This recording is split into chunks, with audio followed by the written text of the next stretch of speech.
Female SEAL Admiral laughed at a single dad's call sign until Iron Ghost showed who he really was. Rain lashed against the naval airstrip as the sirens wailed through the stormy night. A helicopter descended hard onto the tarmac, blades slicing the mist. The crew jumped out, floored and shouting, but the man at the center of it all walked slowly, silently, his steel-gray eyes fixed on the ocean horizon. Everyone knew his call sign, Iron Ghost, the most feared, most mysterious SEAL operator ever to serve. But tonight the man behind that name wasn't a legend. He was a father, clutching a tiny pair of pink gloves in his pocket, the last memory of a daughter he'd nearly lost everything for.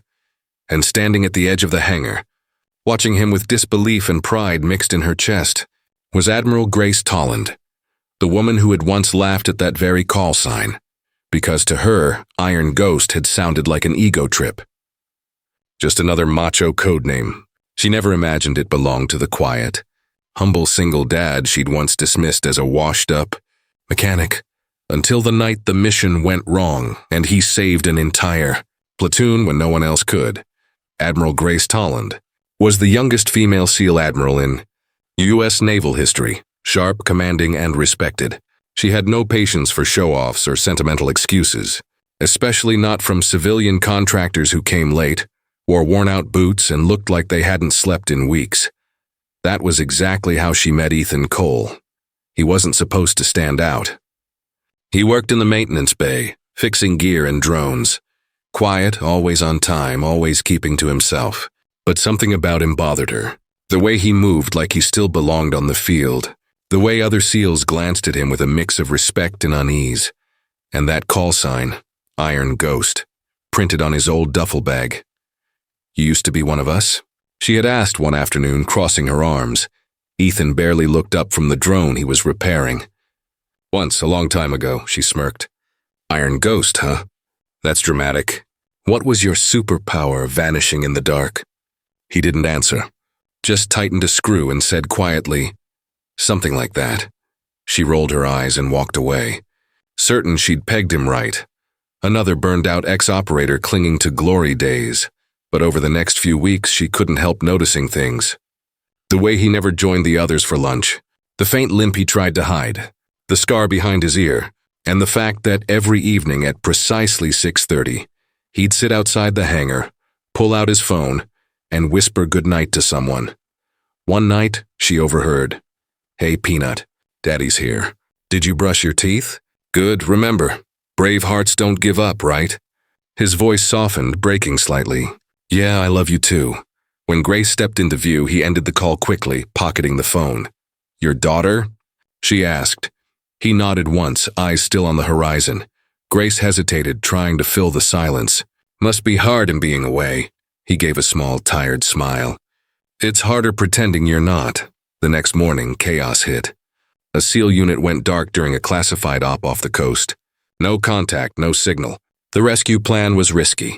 The storm was closing in, and every second counted. Grace was briefing the team when she noticed Ethan standing in the back of the room.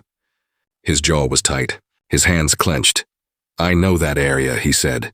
"You'll need to adjust your extraction path. The tide shifts east by 2 clicks this time of year." She turned sharply. "This is an active SEAL mission, Mr. Cole. You're not cleared for—" But Commander Holt, one of the older SEALs, interrupted. "Ma'am, with respect, if Iron Ghost says something about that zone, you listen." Grace frowned. "Iron Ghost?" Holt nodded gravely. "He's the reason any of us made it out of Kandar Bay alive." Grace's breath caught. "You mean that Iron Ghost?"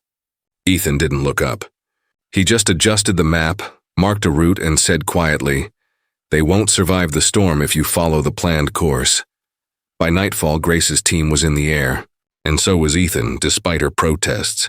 He'd volunteered as mission support, arguing he knew the terrain better than anyone. She had no choice but to let him on board. The storm grew worse. Visibility near zero. The chopper shook violently as lightning lit the sky. Grace's voice cut through the comms, steady but tense. "We're approaching the drop zone." Ethan adjusted his headset. "Hold position. Something's not right." "What do you mean?" He looked out into the darkness, his expression unreadable.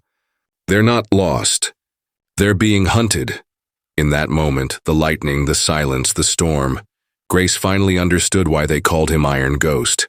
Because when others saw chaos, he saw patterns. When others froze, he moved. And when death itself came close, he became invisible. And that night, for the first time, Grace Tolland wasn't the one in command. She was the one being led by a man she'd once laughed at, a man whose real story was only just beginning.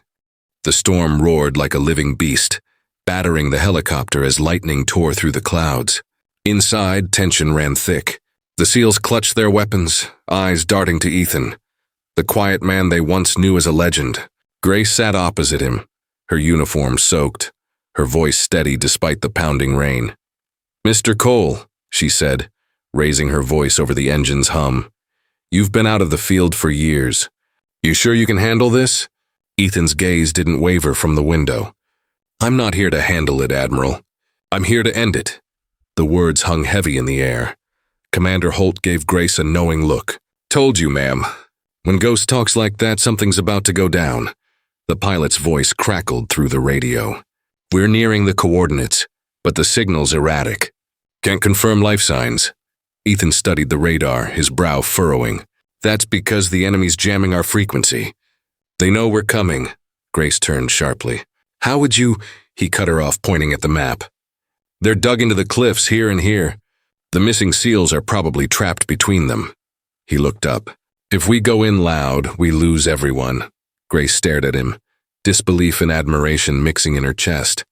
"You're saying we go silent?" Ethan nodded once, like a ghost. They landed 2 miles from the drop zone. The storm made everything harder.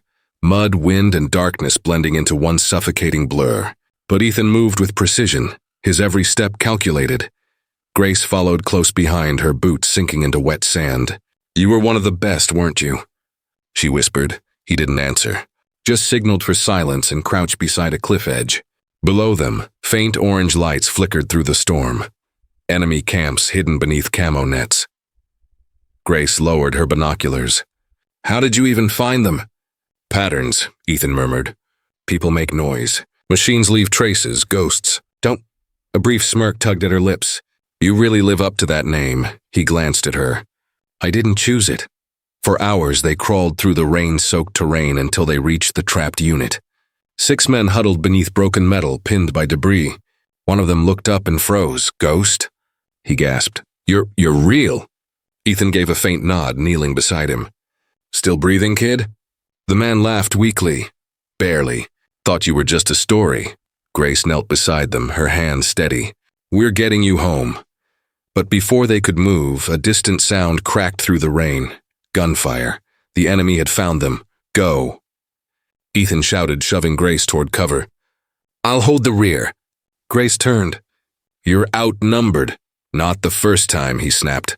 And just like that, he vanished into the darkness, moving between shadows like the storm itself was hiding him. Gunfire erupted, sharp, controlled bursts. Every shot precise, every move deadly. The SEALs watched in stunned silence.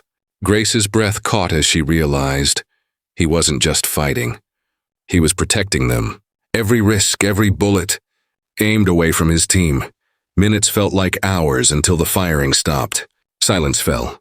The storm eased, as if nature itself was exhausted. Then, through the mist, Ethan appeared, limping, soaked, his rifle dragging against the ground. He was bleeding from his shoulder, but his eyes were calm. "All clear," he said quietly. Grace rushed to him. "You're hurt." He shook his head. "They're safe." "That's what matters." She stared at him, the rain streaming down her face. "Who are you, Ethan?" He met her gaze for the first time. Just a dad trying to make things right. Hours later, as the sun began to rise over the coast, the helicopter lifted off with the rescued men aboard.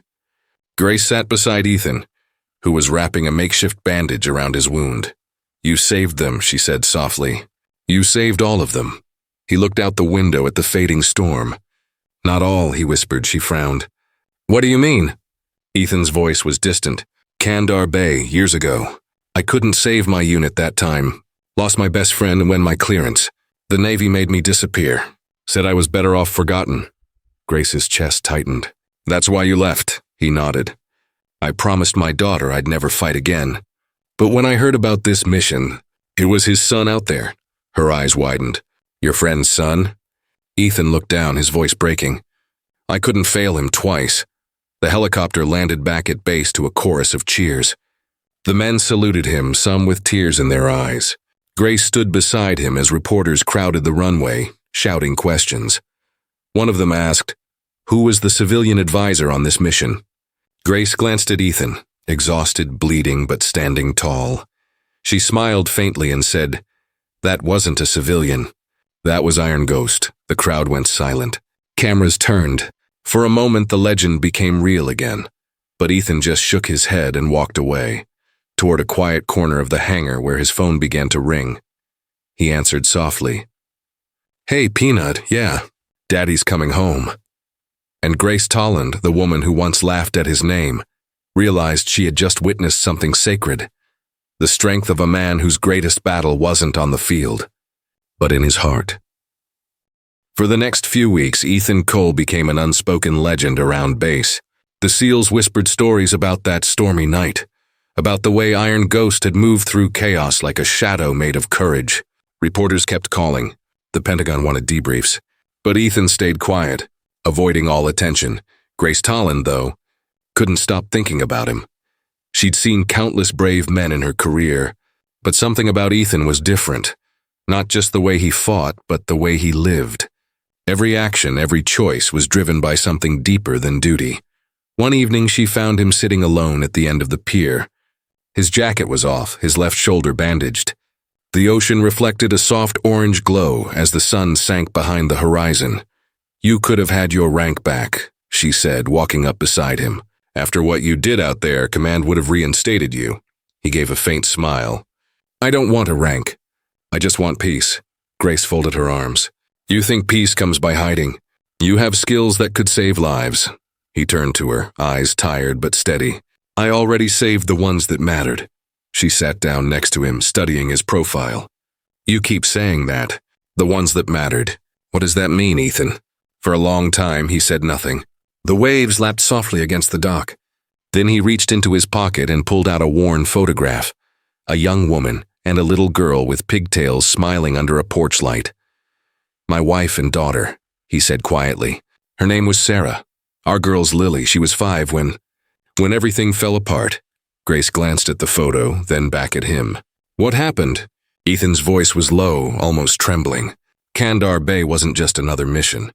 We were ordered to retrieve a hostage, an intel officer, but command sent us in blind. No satellite cover, no backup. My best friend Mason died trying to save me. I took the blame to protect the team. Lost my clearance, my pension, everything. He swallowed hard, staring at the horizon. Sarah stood by me at first. But after I got discharged, I wasn't the same. Nightmares, guilt, couldn't hold a job. Then she got sick, heart failure. By the time I got enough for her surgery, she was gone. Grace's chest tightened. "And your daughter?" He took a shaky breath. "Lily was adopted by Sarah's sister. I couldn't keep her. They said a single father with PTSD wasn't stable." His voice cracked. "I see her once a month. That's why I work here. It's the closest base to her town." Grace felt her throat tighten. The legendary Iron Ghost wasn't just a soldier. He was a father carrying the weight of every choice he'd ever made. A week later, the base received new orders. A private defense contractor was taking over their next training program. Grace wasn't thrilled, but when she saw the name of the company, her blood ran cold. Valentech Defense Systems.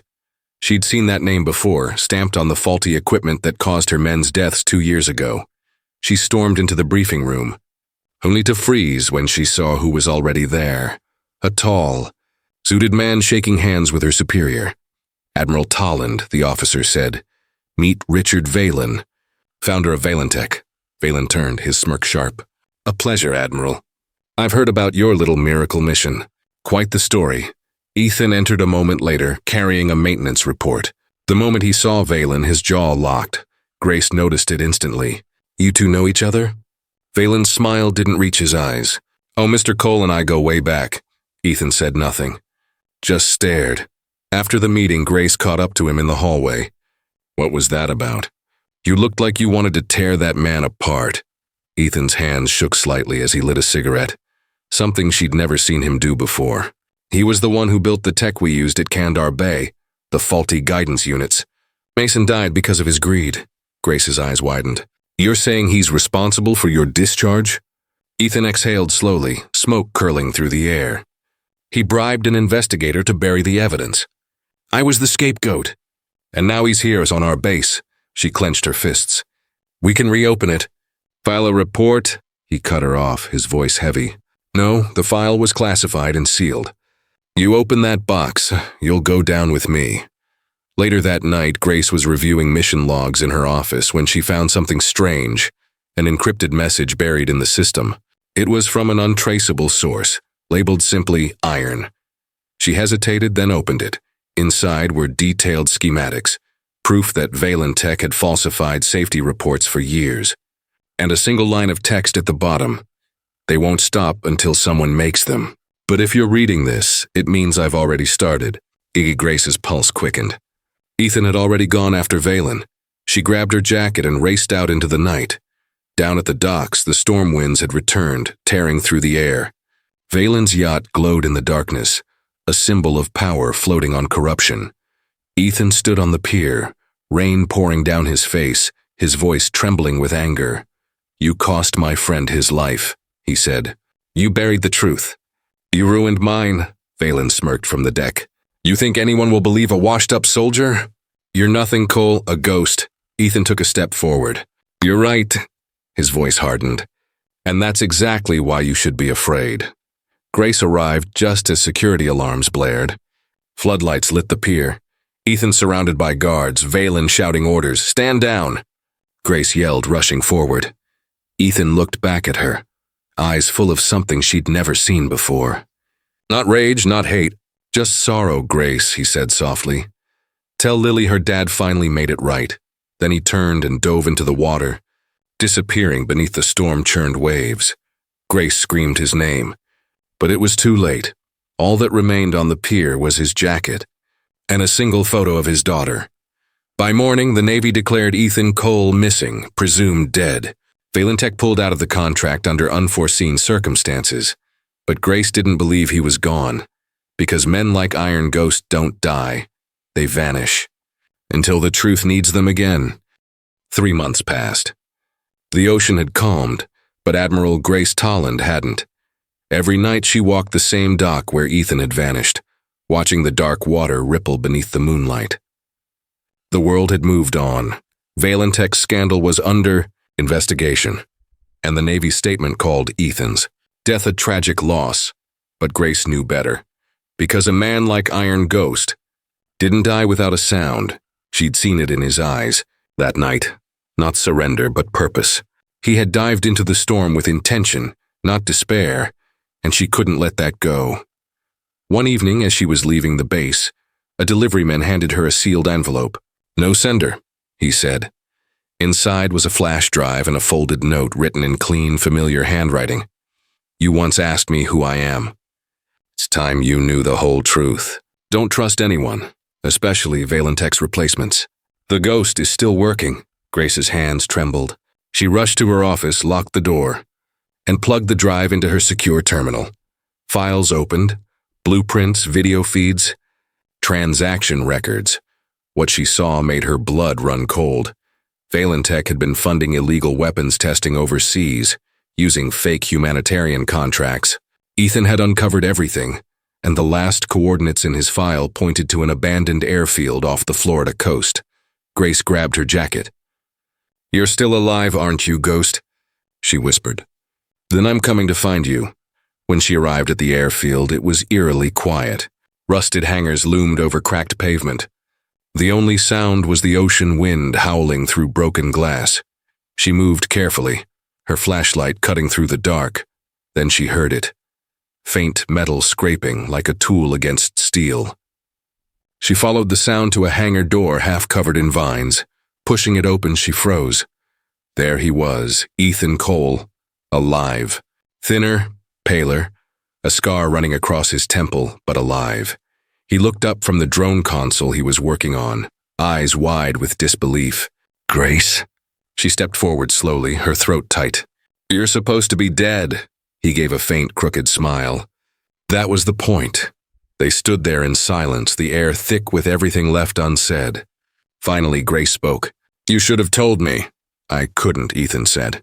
"The only way to take Valen down was from the shadows. The second I surfaced, they'd bury me again. Or worse." Grace's jaw tightened. "You think I wouldn't have helped?" He sighed. "I didn't want to drag you into my mess. You still have a future." "I lost mine a long time ago." She shook her head. "You didn't lose it, Ethan. You gave it up for everyone else." He looked away, guilt flickering in his eyes. "That's not what Lily would say." Her heart softened. "You haven't seen her." He swallowed hard. "Not since that night. It's better this way. If they think I'm dead, she's safe." Grace took a step closer. "Do you really think a daughter's safer believing her father drowned in a storm?" "She deserves the truth," Ethan's voice cracked. "I am the storm, Grace. Everywhere I go, people get hurt." Before she could answer, a low rumble echoed outside. Engines. Floodlights flared through the hangar windows. Valen's voice boomed through a megaphone. "Come out, Cole. I know you're in there." "You've caused me enough trouble," Ethan cursed under his breath. "They traced me," Grace drew her sidearm. "Then let's finish this." Ethan glanced at her, almost smiling. "You sure you want to follow a ghost?" She cocked her gun. "Only if the ghost stops running." The hangar erupted in chaos. Drones whirred to life as Valen's men stormed the grounds. Grace covered Ethan while he deployed his machines.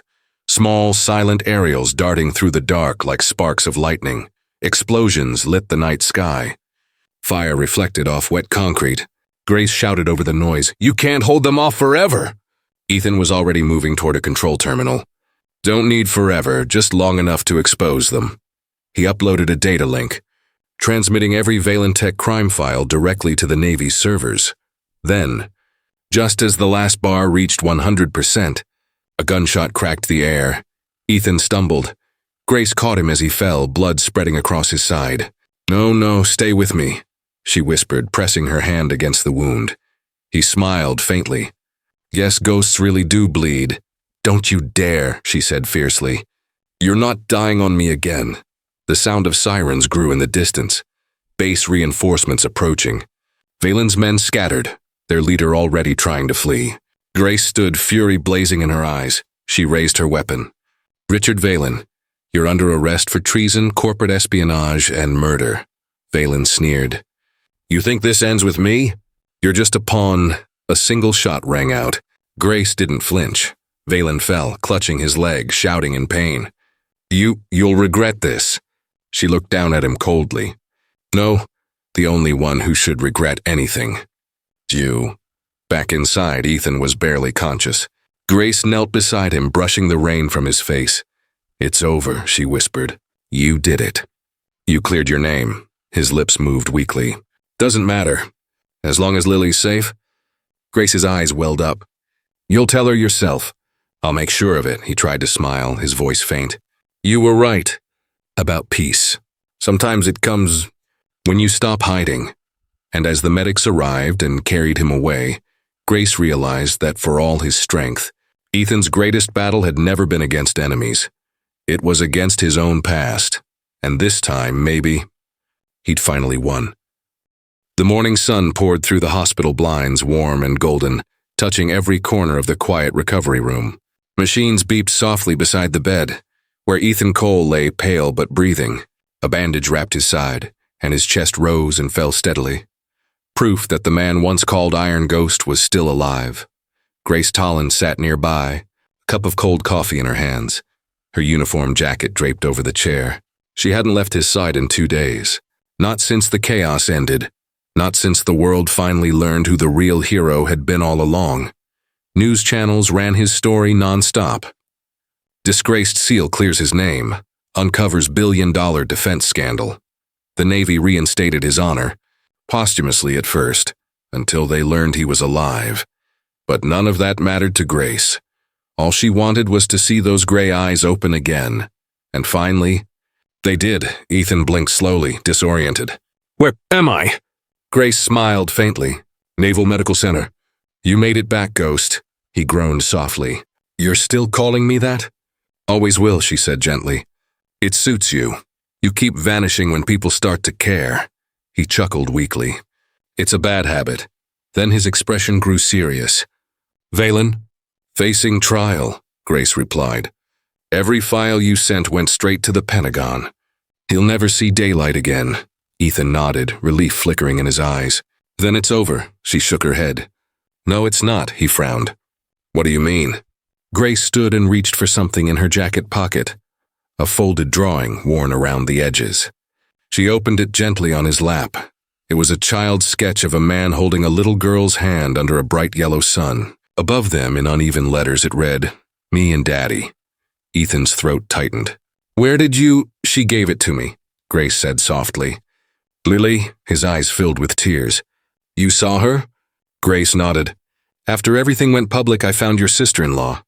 She told Lily the truth and about who her father really is. That he's a hero."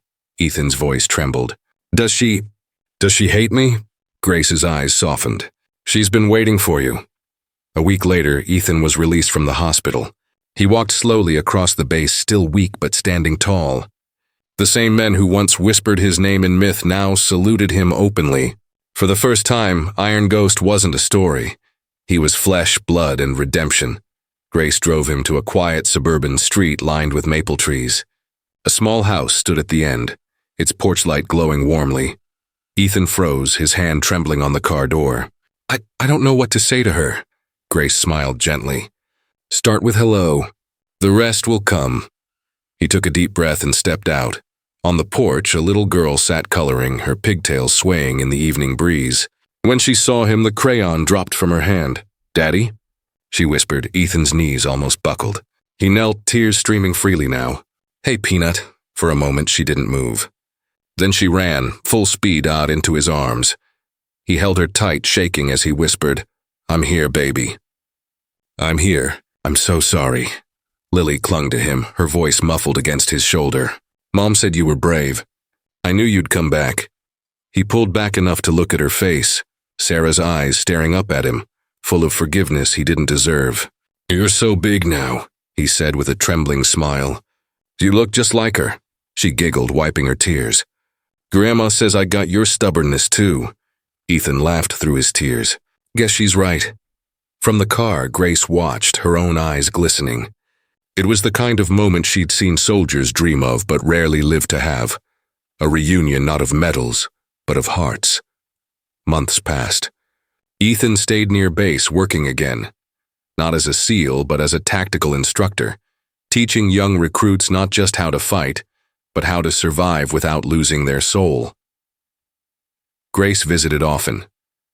Sometimes they'd talk about the past, sometimes about Lily, sometimes about nothing at all. There was a quiet understanding between them, forged in storms, tempered by loss.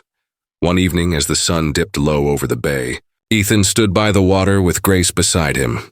"She's starting school next week," he said softly. "Says she wants to be a pilot." Grace smiled. "She's her father's daughter." He shook his head. "No, she's her mother's. Brave, gentle, and way too good for me." Grace looked at him, her tone warm. "You're wrong about one thing, Ghost. You think your story's about pain, but it's not. It's about what you did with it." He turned to her, eyes reflecting the fading gold of the sky. "And what's that?" She smiled faintly. "You turned your scars into something that saved lives." Ethan looked back at the ocean, calm now, peaceful. "Guess ghosts can rest after all." As night fell, he walked Lily home under a blanket of stars, her small hand wrapped around his. She chattered about school and dreams and the new puppy she wanted. Ethan listened, smiling quietly. Every step felt like redemption, every laugh like forgiveness. And as they reached the porch, Lily stopped and looked up at him. "Daddy?" "Yeah?" "Do ghosts ever stop being ghosts?" He knelt, brushing a strand of hair from her face. "Sometimes they do," he said softly. "When they finally find their way home." She smiled and hugged him tight. And in that simple embrace, warm, pure, and infinite, the legend of Iron Ghost ended not with a battle, but with peace. Even the strongest hearts carry invisible wounds. But no matter how deep the pain, love, pure, steadfast love, can always lead us home. Redemption isn't found in medals or missions. It's found in forgiveness and in the courage to start again.